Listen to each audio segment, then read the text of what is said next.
Assalamualaikum warahmatullahi wabarakatuh. Selamat pagi anak-anakku SMP Budi Utomo Surakarta yang saya sayangi dan saya cintai. Alhamdulillah sehat-sehat semua ya anak-anakku.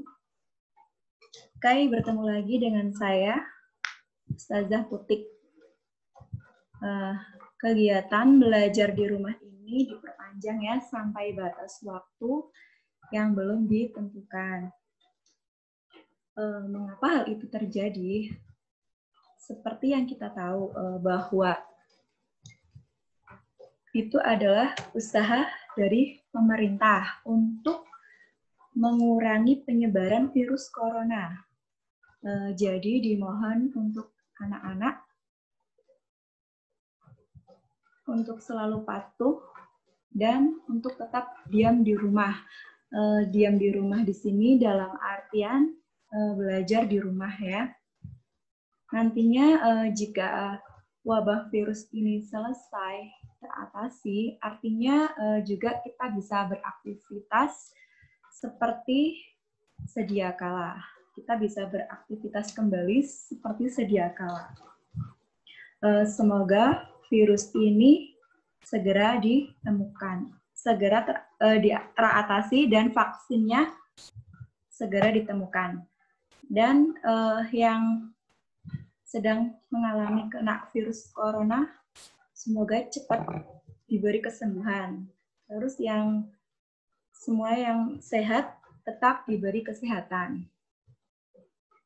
Hari ini Ustazah akan menyampaikan materi PPKN kelas 9 bab 2 ya. Materi tentang pembukaan Undang-Undang Dasar Negara Republik Indonesia tahun 1945.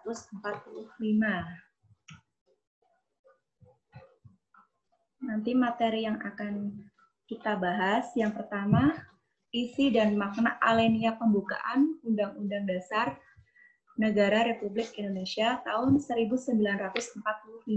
Terus yang kedua, pentingnya pokok-pokok pikiran pembukaan Undang-Undang Dasar Negara Republik Indonesia. Terus untuk yang ketiga, mewujudkan pokok-pokok pikiran pembukaan Undang-Undang Dasar Negara Republik Indonesia tahun 1945 dalam kehidupan sehari-hari.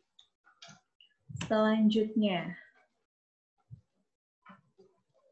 ini untuk isi dan makna alenia pembukaan Undang-Undang Dasar Negara Republik Indonesia ya. Kita ketahui bersama bahwa Undang-Undang Negara Republik Indonesia merupakan landasan konstitusi ya, merupakan landasan konstitusi negara Indonesia. Sebelum Undang-Undang Dasar Negara Republik Indonesia terbentuk, negara Indonesia merumuskan dasar negara, yaitu Pancasila. Pancasila merupakan landasan ideal negara Indonesia. Setelah Pancasila terbentuk, negara Indonesia menyusun sebuah konstitusi, yakni konstitusi yang pertama berlaku di negara kita adalah Undang-Undang Dasar 1945. Di sini Undang-Undang Dasar 1945 terdiri dari 4 alinea, di mana masing-masing alinea memiliki makna yang berbeda-beda. Yang tidak kalah pentingnya pada alinea keempat, ya ini pada alinea keempat. Di sini pada alinea keempat terdapat rumusan dasar negara, yaitu Pancasila. Terdapat rumusan dasar negara yaitu Pancasila. Selain itu, pada alinea keempat juga terdapat tujuan negara. Tujuan negara Indonesia. Jadi begitu pentingnya pada pembukaan Undang-Undang Dasar 1945, khususnya pada alinea keempat.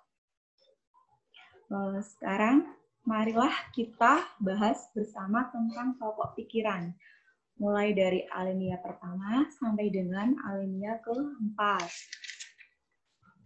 Di dalam alinea pertama, ini sampai dengan alinea keempat dijiwai oleh sila-sila Pancasila, yakni mulai dari sila pertama sampai dengan sila kelima.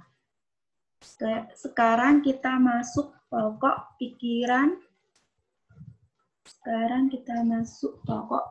Pembukaan Undang-Undang Dasar Negara Republik Indonesia tahun 1945. Alinea pertama merupakan penjabaran dari sila ketiga. Ini untuk alinea pertama ya, merupakan penjabaran dari sila ketiga. Sila ketiga Pancasila yang bunyinya Persatuan Indonesia. Pokok pikiran pertama ini, penjajahan di atas dunia harus dihapuskan.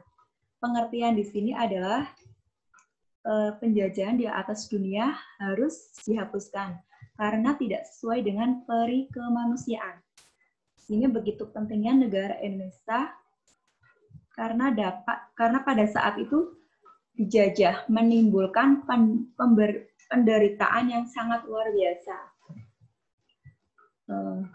Misalkan kayak dijajah karena kebodohan bangsa Indonesia, masyarakat Indonesia itu. Kenapa dulu gampang dijajah? Karena masih bodoh, terus kebodohan itu gampang dijajah, terus kemiskinan, terus ini sangat menyiksa bagi bangsa Indonesia. Sekarang kita masuk pokok pikiran kedua. Pokok pikiran kedua ini merupakan penjabaran dari sila kelima, yakni sila kelima bunyinya keadilan sosial bagi seluruh rakyat Indonesia. Maksud di sini adalah setelah bangsa Indonesia merdeka, tujuan yang hendak dicapai yaitu ingin mewujudkan keadilan bangsa negaranya. Pada alinea kedua, di mana cuplikannya mengantarkan rakyat Indonesia ke depan pintu gerbang kemerdekaan. Bersatu, berdaulat, adil, dan makmur. Di sini jelas ya bahwa setelah merdeka, negara Indonesia ini ingin bebas dari belenggu. Ingin bebas dari belenggu penjajahan. Dan ingin mewujudkan negara yang adil. Cukup sekian penyampaian materi dari saya ya. Semoga bermanfaat. Untuk hari ini saya akan memberikan ulangan materi bab 2. Pada minggu sebelumnya sudah saya beritahukan kepada setiap wali kelas masing-masing supaya anak-anak persiapan belajar untuk menghadapi ulangan materi PPKN bab 2. Selamat mengerjakan ya. Saya akhiri. Wassalamualaikum warahmatullahi wabarakatuh.